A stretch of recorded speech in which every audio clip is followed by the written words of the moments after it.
오늘 우리에게 주시는 하나님의 말씀은 구약성경 레위기 10장 1절에서 11절까지의 말씀입니다.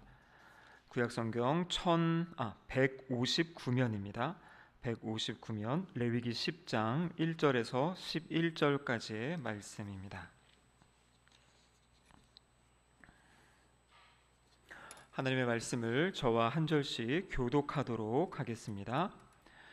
아론의 아들 나답과 아비후가 각기 향로를 가져다가 여호와께서 명령하시지 아니하신 다른 불을 담아 여호와 앞에 분향하였더니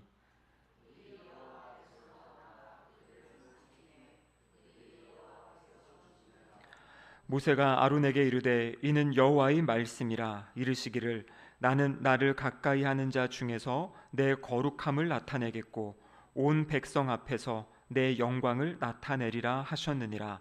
아론이 잠잠하니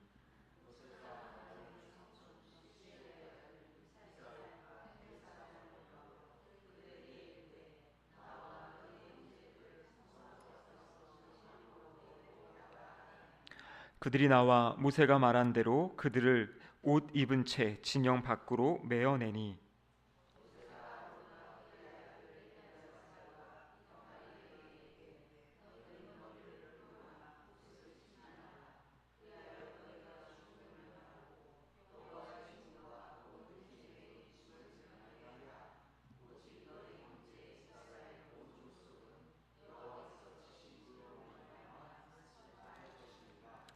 여호와의 관유가 너희에게 있은즉 너희는 회막문에 나가지 말라 그리하면 죽음을 면하리라. 그들이 모세의 말대로 하니라. 너와 내 자손들이 회막에 들어갈 때에는 포도주나 독주를 마시지 말라. 그리하여 너희 죽음을 면하라. 이는 너희 대대로 지킬 영영한 규례라.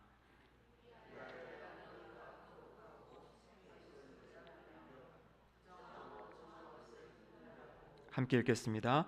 또 나 여호와가 모세를 통하여 모든 규례를 이스라엘 자손에게 가르치리라. 아멘. 이는 하나님의 말씀입니다. 아멘. 함께 기도하시겠습니다. 하나님 아버지 감사드립니다. 비가 오는 날이지만 주님 전으로 저희들 불러주시고 함께 예배드릴 수 있는 은혜 주심에 감사드립니다. 이 시간 저희들 잠시 세상의 일들을 내려놓게 하시고 중단하게 하시고 오직 하나님 바라보며 또 주의 음성 들을 수 있는 은혜의 시간 되게 하여 주시옵소서. 성령 하나님 피곤하고 지친 몸을 또 위로하시고 격려하시사 깨어있게 하시고 또 이 말씀을 통해 들려주시는 하나님의 음성을 듣는 복된 시간 되게 하여 주시옵소서. 설교자 입술을 주장하여 주시사 하나님의 말씀이 온전히 선포될 수 있도록 역사하여 주시옵소서. 예수님의 이름으로 기도드립니다. 아멘. 네. 지금도 비가 좀 많이 오나요? 오늘 하루 종일 또 비가 오고 그쳤다 하는 날씨인데 또 늦은 시간에 또 함께 예배 드릴 수 있는 이 자리에 나온 것이 하나님의 은혜인 줄로 믿습니다. 제가 지난 주일에도 이 웨스트민스터 소교리 문답에 대해서 잠깐 이렇게 이야기를 나눴던 적이 있습니다. 예전에 아마 입교나 이 세례 교육 받으실 때 예전에 우리가 이것들을 다 이렇게 공부도 하고 암송도 하고 했던 것 같은데 요즘에는 참 이러한 교리 교육이 많이 사라진 것 같아서 참 아쉬운 마음이 있습니다. 그래서 저도 좀 기회가 되면 요 소요리 문답에 대한 것들을 수요 예배 시간이라든지 언제 좀 같이 나누면서 정말 우리 기독교 성경에서 말하고 있는 가장 핵심 가치가 무엇인지 잘 정리해 놓은 이 소요리 문답을 좀 공부하면 좋을 것 같습니다. 이 소요리 문답은 사실 영국에서 1600년대에 만들어진 그런 신앙 고백이거든요. 그 당시에 영국의 신학자와 목회자 151명이 모여가지고 5년 6개월 동안 이 말씀을 연구합니다. 그래서 성경이 우리에게 이야기하는 것이 무엇인지에 대해서 5가지의 그 문헌을 만드는데 그 중에 이제 대교리 문답도 있고 이제 소요리 문답도 있고 또 뭐 예배서라든지 5가지가 있는 것이에요.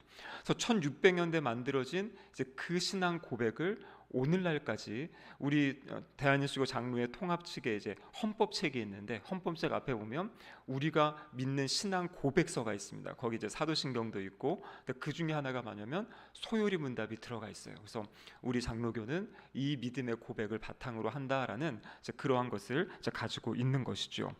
그래서 이것은 바로 신앙생활을 이해하는데 아주 중요한 방향성을 가르쳐 줍니다. 그래서 7가지의 질문과 대답을 통해서 성경 전체의 가장 중요한 교리와 윤리를 정리해 준 것이 바로 이 소요리 문답입니다. 근데 이 첫 번째 질문이 무엇이냐면, 아마 이것은 많이들 알고 계실 거예요. 인간의 최고되는 목적이 무엇입니까? 라는 질문이에요. 우리가 사람으로 살아가는데, 성도로 살아가는데 우리의 삶의 최고의 목적이 무엇인가? 대답은 이렇게 되어 있습니다. 인간의 최고의 목적은 하나님을 영화롭게 하고 영원토록 하나님을 즐거워하는 것입니다. 하나님을 영화롭게 하고 하나님을 즐거워하는 것이다. 근데 이 소요리 문답을 설명할 때 많은 분들이 그럼 하나님을 영화롭게 하고 즐거워하는 것이 무엇인가?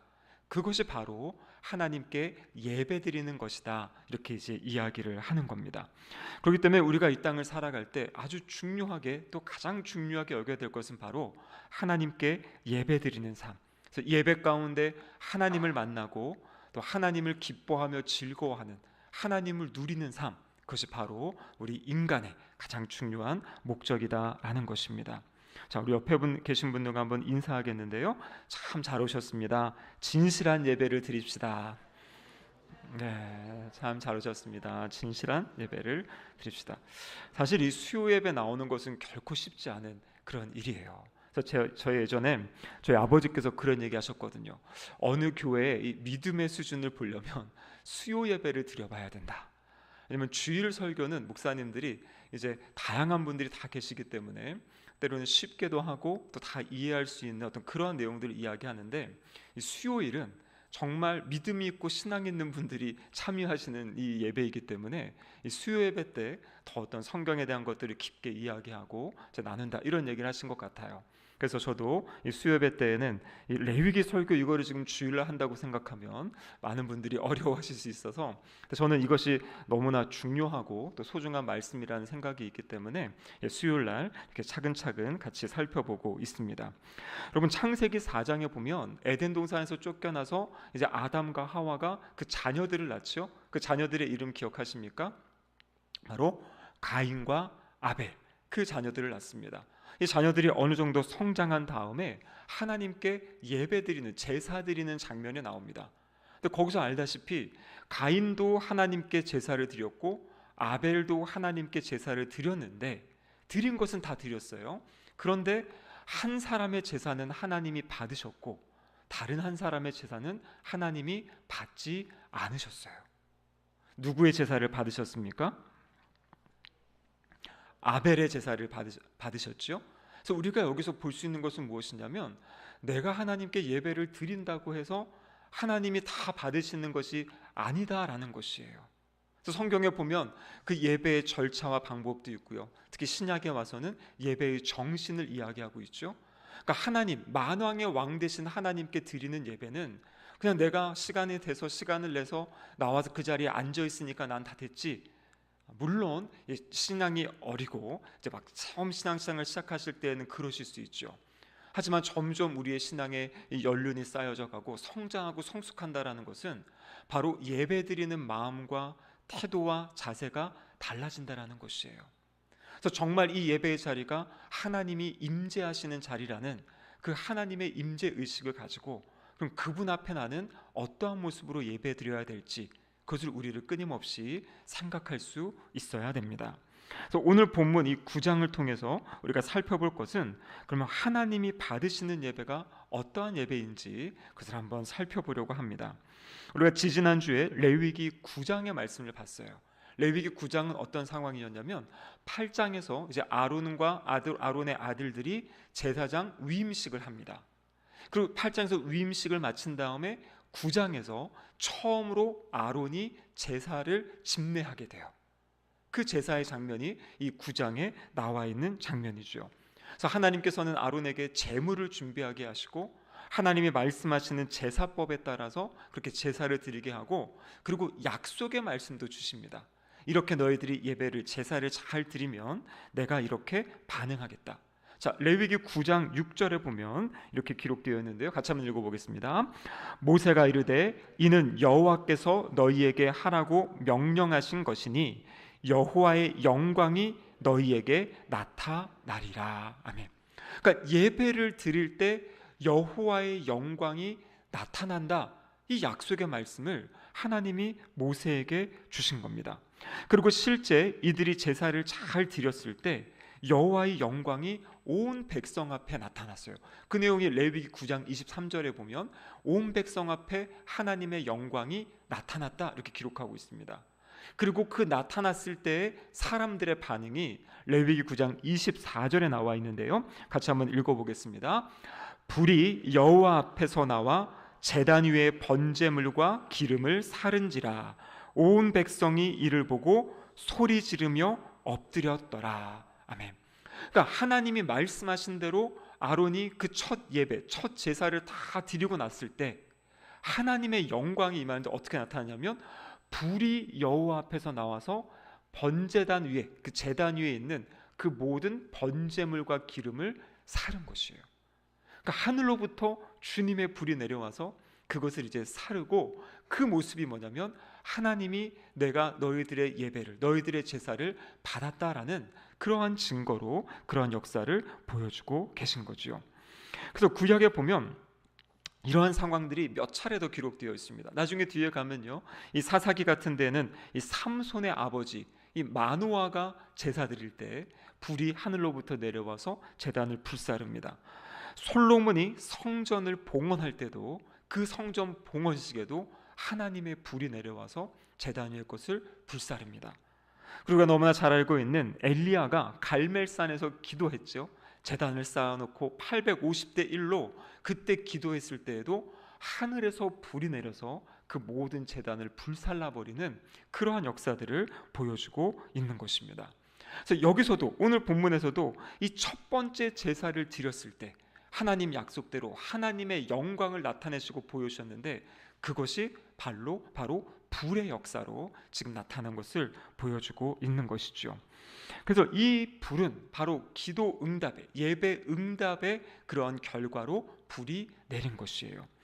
이게 바로 아론이 드린 첫 번째 제사라 그랬죠. 그러니까 아론의 드린 첫 번째 제사를 하나님이 받으셨다라는 인정이기도 하고, 또 아론을 대제사장으로 하나님이 인정해 주신 그 사건이 바로 이 첫 번째 드린 제사에 나타난 역사입니다. 여러분, 원래 이 하나님의 영광이 처음 나타났던 것은 어디냐면 신의 산 위에서였어요. 출애굽기 24장에 보면 그 신의 산 위에서 하나님의 영광이 사람들에게 보여졌는데, 이제는 하나님의 말씀대로 만든 성막, 그 성막에 특별히 그 제단 위에 하나님의 영광, 하나님의 임재가 나타난 놀라운 모습을 보여주고 있습니다. 자, 이렇게 하나님의 영광이 나타났을 때 백성들의 모습이 어떻습니까? 레위기 9장 24절 말씀을 다시 보시면 백성들이 소리 지르며 엎드렸더라 이렇게 되어 있어요. 소리 지르며 엎드렸더라. 여기서 소리를 질렀다는 것은 무엇이냐면 기쁨의 함성을 이야기하는 것이에요. 여러분 생각해 보십시오. 우리가 예배드리는 그 장소에 여기다 가운데다가 번제단에다가 제물을 막 올려놓고 예배를 드리고 있는데 하늘에서 불이 내려와가지고 그것을 불사른다. 이것은 바로 하나님의 임재와 하나님의 영광이 눈으로 보여지는 거잖아요. 이건 아주 초자연적인 그러한 현상이죠. 그것을 본 사람들의 반응이 뭐냐면 기뻐하는 거예요. 그래서 함성을 질렀다. 오늘 본문에 그렇게 이제 표시하고 있는 거죠. 여호와의 임재, 하나님의 영광을 경험한 사람, 예배 가운데 그 사람의 마음과 심령에는 이 기쁨이 있는 것이에요. 하나님이 주시는 기쁨. 여러분, 이것이 우리가 예배 때마다 사모해야 되는 하나님의 은혜인 줄로 믿습니다. 이어서 보면은요, 그렇게 소리를 지르면서 기뻐하면서 나타나는, 근데 또 한 가지가 뭐냐면 엎드렸다 이렇게 되어 있어요. 하나님의 영광을 보고 기뻐하면서 엎드렸다. 여러분, 엎드리는 것은 어느 때 엎드리는 것입니까? 이 엎드린다는 것은 바로 경외감을 표현하는 것이에요. 경외감. 성경에서 말하는 경외한다라는 것은 바로 두려움의 감정과 사랑의 감정이 동시에 나타나는 것이 바로 경외감이에요. 아주 친근하게 친밀하게 사랑하지만 그분과 나는 다른 존재라는 것을 인식하면서 그분 앞에 무릎 꿇는 모습, 그것이 바로 경외감이다 이렇게 지금 이야기하고 있는 것입니다. 그래서 지금 이스라엘 백성들 하나님 말씀대로 그 말씀대로 하나하나 그 제사의 방법들을 했을 때 약속대로 하나님의 영광이 임하였고 그 하나님의 영광을 바라봤을 때 그들의 마음에 기쁨이 넘치고 또 경외감이 넘치는 그러한 은혜의 역사들을 이들이 경험하게 되었다라는 것입니다. 여러분, 이러한 예배의 태도, 이 기쁨과 경외함은 이 구약에서만 그렇게 말씀하시는 것이 아니에요. 신약의 성도들을 향해서도 하나님을 바르게, 하나님을 참되게 예배하는 자들의 마음과 심령에 바로 이 기쁨과 경외함을 주시겠다고 그렇게 이제 말씀하고 계시는 거죠. 자, 히브리서 12장 28절과 29절의 말씀인데요. 같이 한번 읽어보겠습니다. 그러므로 우리가 흔들리지 않는 나라를 받았은즉 은혜를 받자. 이로 말미암아 경건함과 두려움으로 하나님을 기쁘시게 섬길지니 우리 하나님은 소멸하는 불이심이라. 이렇게 되어 있죠. 하나님, 이 소멸하는 불, 이 구약에 나타나서 그것들 제물들을 사르는 그 하나님의 영광을 이야기하고 있습니다. 근데 오늘 본문에 뭐라고 되어 있어요? 경건함과 두려움으로 하나님을 기쁘시게 섬긴다, 이렇게 되어 있어요. 그러니까 우리가 하나님을 예배하고 섬길 때 이 마음, 하나님의 임재를 경험한 사람의 마음에는 기쁨이 넘치는 거고요. 그리고 하나님을 경외하는, 하나님을 두려워하는 그 마음이 함께 있다라는 것이에요. 그래서 이 마음, 예배 자리에서 이것을 경험한 사람은 삶의 자리에서도 하나님을 경외하며 살아갈 수 있게 되는 것이에요. 그리고 하나님을 경외하며 살아가는 그 삶이 바로 지혜로운 삶, 하나님의 뜻을 온전히 이루어가는 그런 삶을 살아갈 수 있다라는 것입니다. 자, 그런데 여러분, 오늘 본문 이 10장 1절은 지금 놀라운 일을 이야기하고 있어요. 이 1절 말씀 같이 한번 다시 읽어보겠습니다. 아론의 아들 나답과 아비후가 각기 향로를 가져다가 여호와께서 명령하시지 아니한 다른 불을 담아 여호와 앞에 분향하였더니, 자, 이 9장에서는 아론이 이제 그 제사를 다 집례했고요. 이제는 여기 나오는 나답과 아비후는 아론의 4명의 자녀들 중에 첫째 아들과 둘째 아들이에요. 나답과 아비후. 이들도 이제 제사장으로 세워졌기 때문에 지금 제사장의 직무를 담당하는 것입니다. 근데 여기 보면 각기 향로를 가져다가 이 분향하였다라고 되어 있는데, 이것은 뭐냐면 바로 성막 안에 들어가면 있는 분향단 앞에 이제 그것을 이제 분향한 것을, 불을 이제 붙이는 것을 이야기하고 있습니다. 여러분, 그런데 놀라운 것이 무엇입니까? 이들이 그렇게 제사를 드리는데 2절 말씀 우리 성경 같이 한번 보겠습니다. 불이 여호와 앞에서 나와 그들을 삼킴에 그들이 여호와 앞에서 죽은지라. 이들이 지금 첫 번째 제사를 드리는 장면이에요. 제사장이 되고. 그런데 이들이 지금 여호와께서 명령하지 아니하신 다른 불을 담아다가 여호와께 드렸는데, 그때 불이 여호와 앞에서 나와 그들을 삼켰다, 이렇게 말씀하고 계세요. 자, 그 레위기 9장 24절에 보면요, 그러니까 이제 레위기 10장 1절 바로 전이 레위기 9장 24절이거든요. 성경책 거기 보시면 뭐라고 되어 있습니까? 불이 여호와 앞에서 나와 제단 위에 번제물과 기름을 사른지라, 이렇게 되어 있죠. 그러니까 지금 똑같아요. 불이 여호와 앞에서 나와서 지금 9장 24절에서는 제물들을 불살랐어요. 그런데 지금 10장 2절에는 어떻게 됩니까? 불이 여호와 앞에서 나와 그들을 삼켰다. 그들이 여호와 앞에서 죽었다, 이렇게 이야기하고 있어요. 그래서 이어지는 3절부터 그 7절까지는 그 죽은 그들을 어떻게 지금 시신을 처리하는지에 대해서 지금 이야기하고 있는 거예요. 그럼 사실 이것은 지금 엄청난 사건입니다. 이들이 제사장으로 부름받고 놀라운 제사장 위임식을 다 마치고 지금 첫 번째 제사를 하나님께 드리는데 그 자리에서 죽임을 당한 거예요. 죽었습니다. 자, 그러면 이들이 왜 이러한 죽음을 당하게 되었는가? 바로 10장 1절의 말씀에 보면 이렇게 되어 있죠. 다른 불을 담았다. 여호와께서 명령하시지 않은 다른 불을 담았다. 그래서 이 제사에서 불은 어디에 불을 가지고 가야 되냐면요, 레위기 16장 12절에 보면 번제단에 있는 불을 가져다가 분향단에다가 붙여야 되는 것이에요.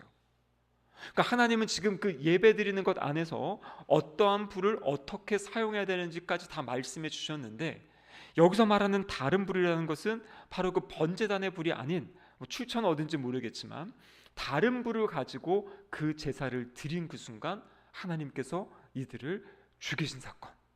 그러니까 이게 엄청난 충격적인 그런 사건을 지금 보여주고 있는 것입니다. 그래서 하나님께서는 보면요, 이 첫 번째 사건, 어떤 첫 번째 일에는 아주 엄격하게 하시는 그런 모습들을 볼 수가 있어요. 그럼 우리가 잘 알고 있는 여호수아서에서 그 여리고성 점령한 다음에 여리고성의 물건 하나를 아간이라는 사람, 아주 간사한 아간이 훔쳤잖아요. 그 한 사람이 훔친 것 때문에 그 뒤에 이어진 아이성 전투에서 이스라엘이 패해버리거든요. 한 사람의 잘못 때문에. 그래서 아간이랑 그 모든 가족도 다 이렇게 불살라지죠. 돌에 맞고. 그리고 신약에 오면은요, 초대교회 그 예루살렘 교회에서 어떤 일이 있습니까? 이 사람들이 서로 어렵고 힘들다고 해가지고 자신의 재물을 팔아가지고, 재산을 팔아가지고 바치게 되잖아요. 근데 그때 어떤 사람들이 있어요? 아나니아와 삽비라. 그러면 이들이 잘못한 거 아닙니다. 자기의 재물을 드렸는데 다 드리겠다고 하고 일부분을 그냥 숨겼잖아요. 근데 그 순간 하나님께서 그 두 부부를 죽이시거든요. 그러니까 이것은 아주 초대교회 막 처음 시작하는 이 장면에서 하나님이 엄청난 어떤 그런 사건들을 보여주심으로써 하나님의 그 위엄과 어미하심을 보여주고 경고로 보여주시는 거예요. 사실 그 뒤에는 그런 일들이 잘 성경에서 찾아볼 수가 없지만 이 첫 번째 사건, 그래서 오늘도 이 첫 번째 이 아론의 자녀들이, 이 제사장들이 드렸던 이 사건에서 하나님이 아주 엄격한 그 하나님의 법과 기준을 보여주시는 것을 이제 보여주게 된다라는 것입니다. 그럼 그래서 중요한 것이 무엇이냐면, 하나님께 예배드리고 하나님께 제사 드릴 때 하나님의 말씀에 따라, 하나님의 명령에 따라, 그럼 그렇게 우리가 하나님을 예배하고 섬길 수 있어야 됩니다. 하나님을 예배드리는 것은 내 마음에 따라, 내 기준에 따라, 내 기분에 따라, 나의 상황에 따라, 나의 환경에 따라 그렇게 내 마음대로 막 바꿔서는 안 된다라는 것이에요. 하나님 앞에서의 정해진 그 약속, 그것들을 잘 지키면서 하나님의 말씀 안에서 하나님을 예배하고 섬기는 삶, 그것의 소중함을 오늘 본문이 가르쳐주고 계십니다. 두 번째는요, 이 나답과 아비후의 죽음 이후에 하나님께서 아론을 직접 부르십니다. 그러니까 이 전까지는 주로 모세를 부르셔서 모세에게 말씀하시고 모세를 통해서 아론에게 말씀을 전달하셨거든요. 그런데 오늘 본문 8절에서 11절까지의 내용은, 자 8절에 보시면 이렇게 되어 있죠. 여호와께서 아론에게 말씀하여 이르시되, 그러니까 아론에게 지금 직접 하나님께서 말씀하시는 거예요. 그 내용이 무엇이냐면 이제 9절과 10절 말씀 같이 한번 읽어보겠습니다. 너와 내 자손들이 회막에 들어갈 때에는 포도주나 독주를 마시지 말라. 그리하여 너희 죽음을 면하라. 이는 너희 대대로 지킬 영영한 규례라. 그리하여야 너희가 거룩하고 속된 것을 분별하며 부정하고 정한 것을 분별하고, 이렇게 되어 있죠. 그럼 지금 이 나답과 아비후가 죽고 그들의 시신을 어떻게 처리해라 말씀하신 다음에, 그 다음에 지금 하나님이 아론을 부르셔가지고 주시는 말씀이 지금 이 말씀인 것이에요.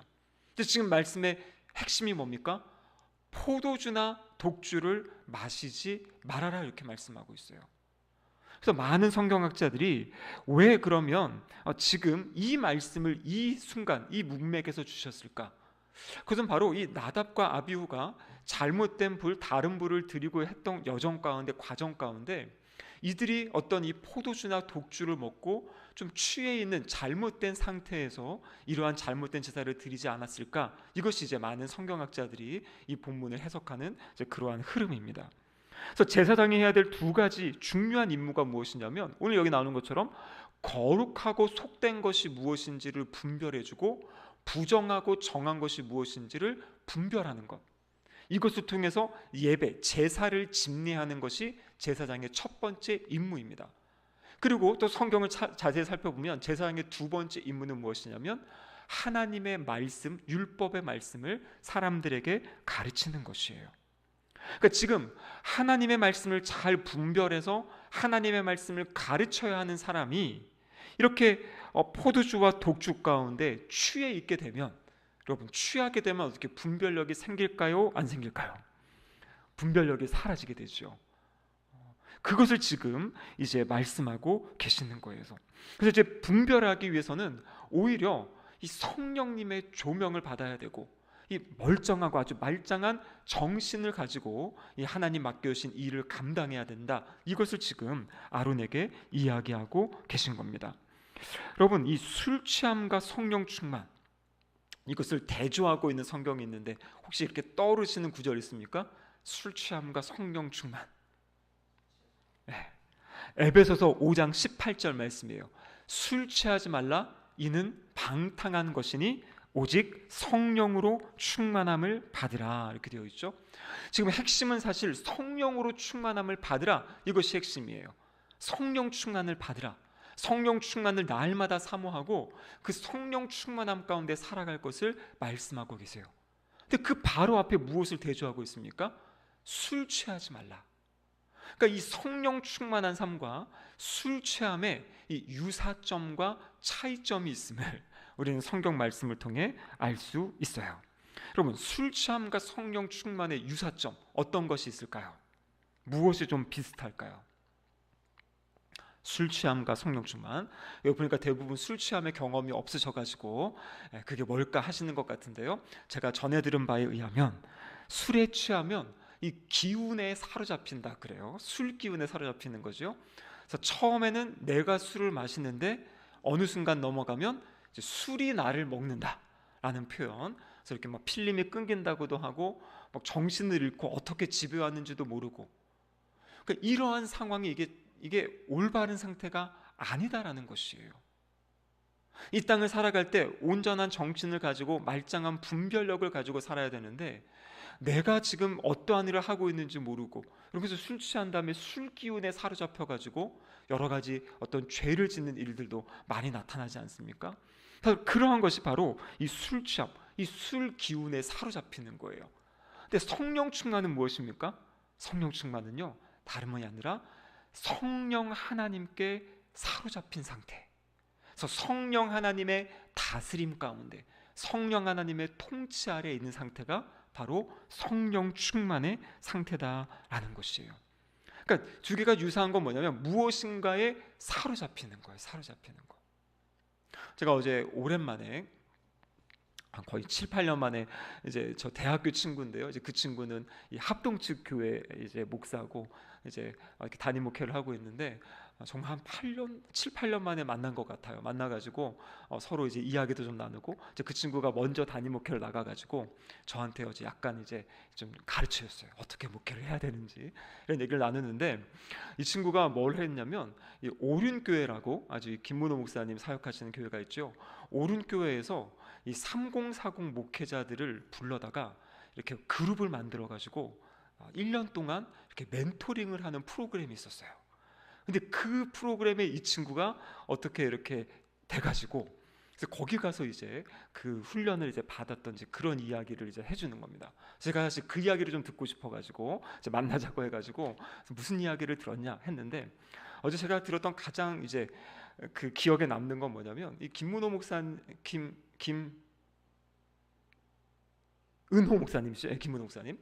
김문호 목사님이 이렇게 얘기하셨다는 거예요. 그분이 이제 사실 상가교회부터 시작하셔가지고 지금 이제 오륜교회를 세우신 건데, 이 상가교회 시작하셨을 때 뭐 밤낮 없이 그냥 뭐 다니시고 전도하시고 설교하고 하는데, 처음에는 이게 너무나 힘이 들었다는 거예요. 막 체력적으로도 힘들고 육체적으로도 힘들어가지고 어찌할 바를 몰랐는데, 이분이 그 성령 충만을 경험하고 성령 하나님께 사로잡힌 다음부터는 피곤하지 않았다, 이런 얘기를 했다는 거예요.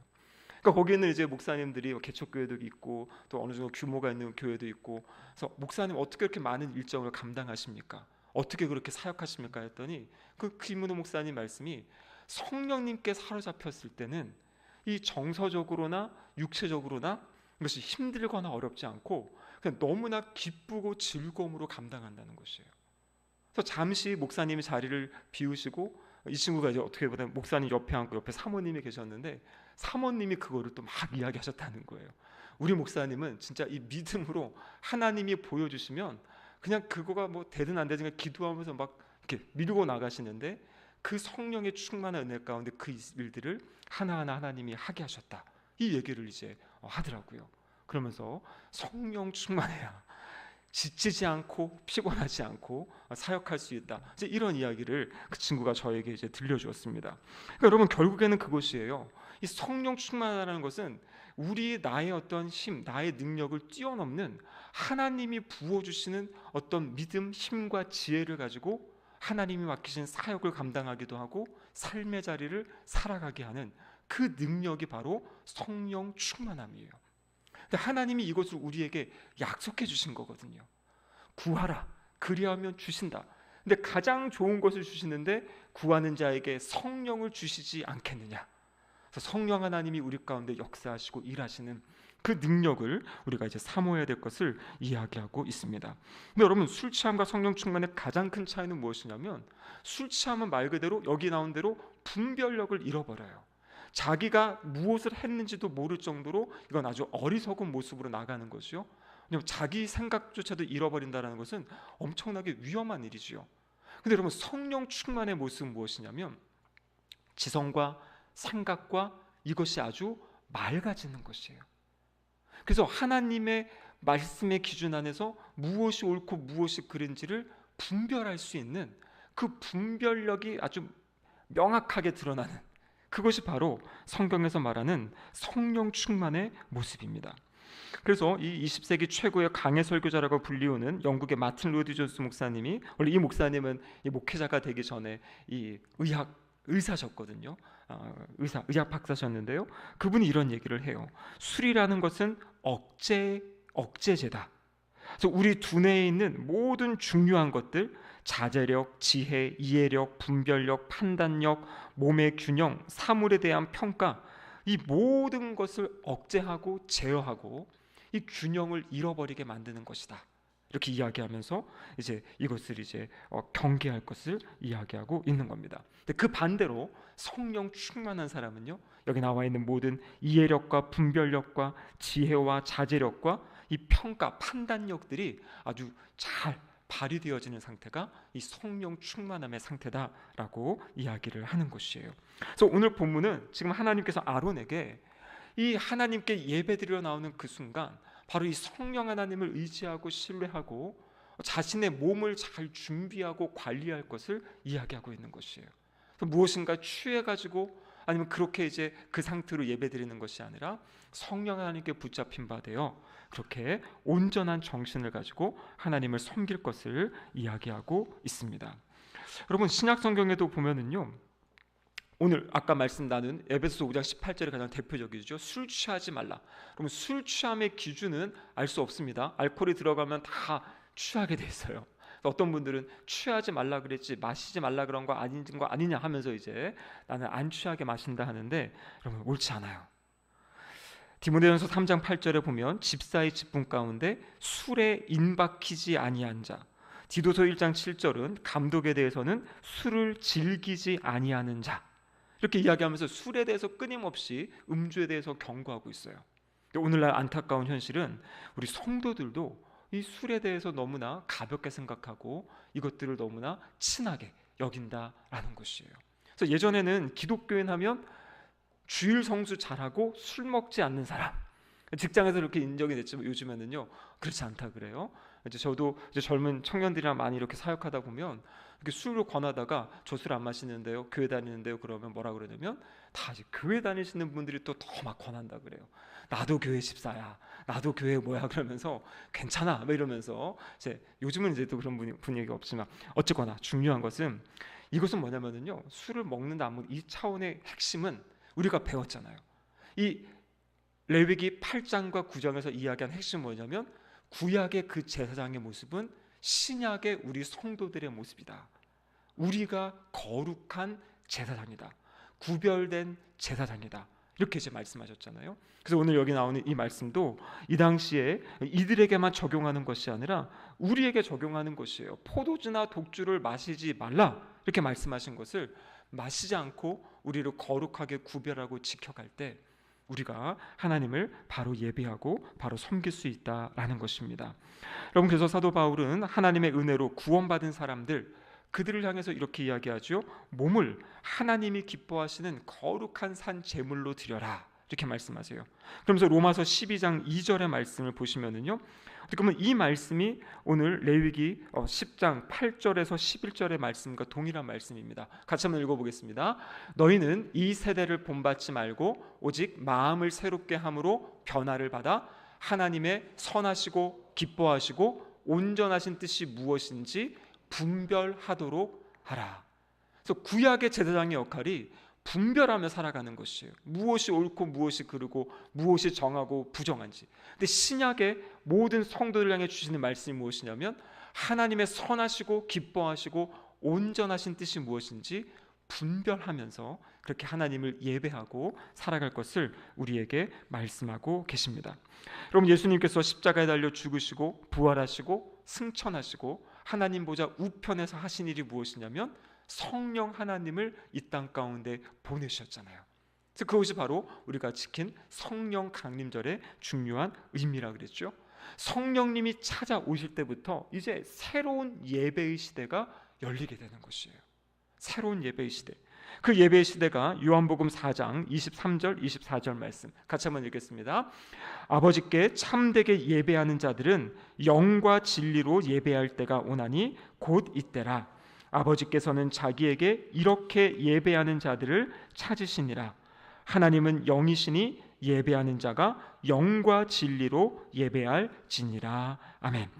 참되게 예배할 때가 온다 그랬잖아요. 이 때가 언제냐면 바로 오순절 성령 강림 이후에 성령님이 우리 각 개개인에게 찾아오셔서 우리를 다스리고 통치하시면서 하나님의 말씀을 깨닫게 하시고 알게 하시고 또 하나님의 뜻대로 살아갈 수 있게 하는 그때가 온다 말씀하셨는데 지금 우리는 그때를 살아가고 있는 것입니다.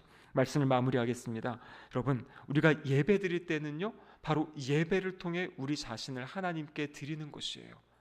나의 삶의 시간들을 멈추고 하나님, 제가 저의 몸을 가지고 나와 하나님을 찬양하고 하나님의 말씀을 듣고 하나님께 기도함으로 하나님께 저를 드립니다. 여러분, 이것이 예배예요. 그래서 이 예배의 중심에는 언제나 하나님의 말씀이 있어야 되고 예배 시간에 언제나 성령 하나님의 임재하심을 사모해야 되는 것입니다. 그리고 그 결과 하나님께서 우리에게 하나님의 영광을 나타내 주시고 보여주시겠다고 약속하셨어요. 그 예배를 통해서 하나님의 영광을 경험하고 하나님의 영광을 누리는 이것을 사모하는 시간, 그래서 나를 전적으로 하나님께 드리고 하나님을 만나고 경험하는 시간이 예배의 시간이고 자리입니다. 그래서 우리는 이 예배를 위해서 계속 기도하셔야 되는 거예요. 예배 자리에 나올 때도 마음을 준비하시고 마음을 하나님의 그 은혜를 사모하시며 예배를 드릴 때 나를 받아주시고 또 하나님이 우리 각자에게 필요한 각양의 은혜와 은사들을 주실 줄로 믿습니다. 그렇게 하나님이 기뻐하시는 예배드리는 우리 모두가 되기를 주님의 이름으로 축복합니다. 아멘. 기도하시겠습니다. 하나님 아버지, 감사드립니다. 이 시간 하나님이 기뻐하시는 예배 어떤 예배인지 다시 한번 말씀하여 주심에 감사드립니다. 하나님, 우리가 하나님을 친근하게 대하고 하나님을 가까이 대하지만 하나님을 경외함을 잃어버리지 않게 하시고 크신 하나님, 왕이신 하나님, 그 하나님을 경외하며 진실하게 하나님을 예배하며 섬기며 살아가는 우리 모두가 되게 하여 주시옵소서. 예수님의 이름으로 기도드립니다. 아멘.